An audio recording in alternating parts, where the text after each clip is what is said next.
Title: The Master of Misinformation. In the vibrant land of the internet, there thrived a curious character named Phil Burnell, better known as DSP, short for Dreadfully Scrutinized Player. Phil was a streamer who had built his empire on a solid foundation of bad poker faces and questionable truths. His unique approach to lying was so transparent that even a toddler could see through his elaborate tales of gaming triumphs and monetary victories. Every night, a motley crew of viewers would gather to watch Phil's streams, none more zealous than the infamous Iron Chef Sake. Oh, Iron Chef was not your average fan. He was an extravagant connoisseur of all things Phil. He had a peculiar habit of showering Phil with money, as though he were a human ATM for the pig man, a term Phil had accidentally coined for himself in a moment of self-reflection that quickly spiraled into a half-hearted brand.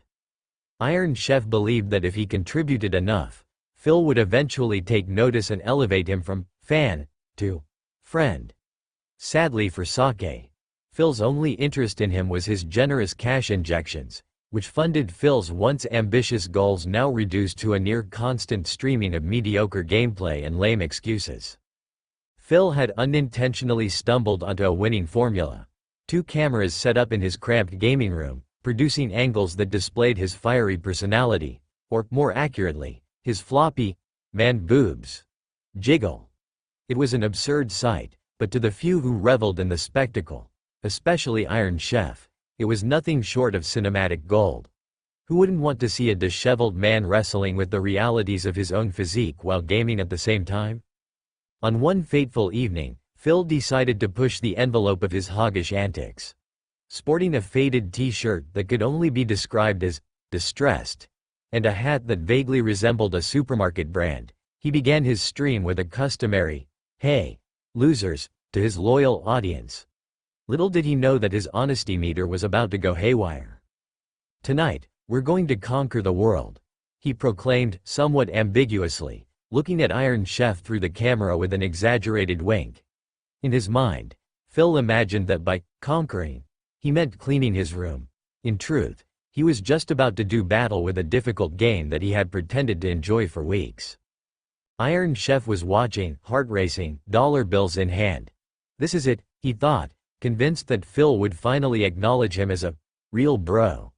The unfortunate truth, however, was that Phil was only hoping Sake wouldn't notice when he flubbed the gameplay yet again. "Guys, I've been training for this moment my whole life.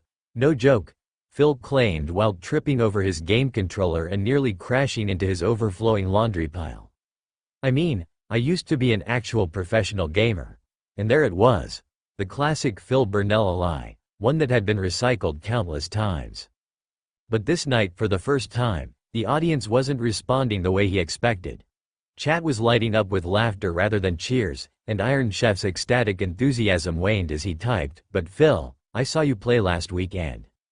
Phil's eyes widened momentarily, the facade cracking like a poorly baked pie. Faced with the truth, he quickly scrambled, "I mean, I was a pro in my mind. And that's what counts, right?" he said with a laugh that sounded suspiciously like a wheeze.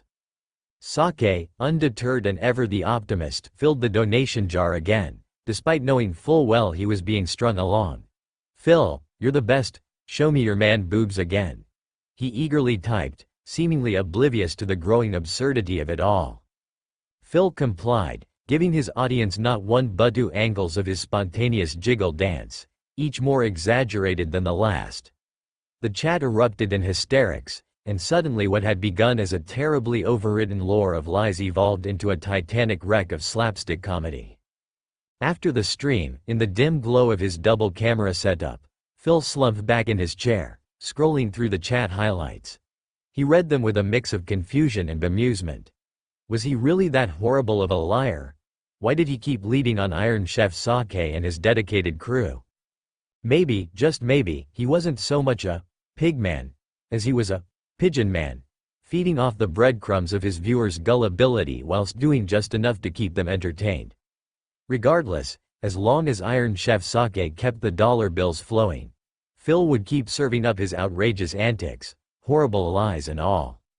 After all, in the absurdity of life, Who wouldn't want to see a man juggle his self-creation while wrangling with man boobs in the name of comedy? It was all in good fun. Well, mostly. Phil took a deep breath, adjusted his hat, and set forth on yet another day in the chaotic world of streaming, ready to embrace the next round of laughter, games, and ridiculous lies.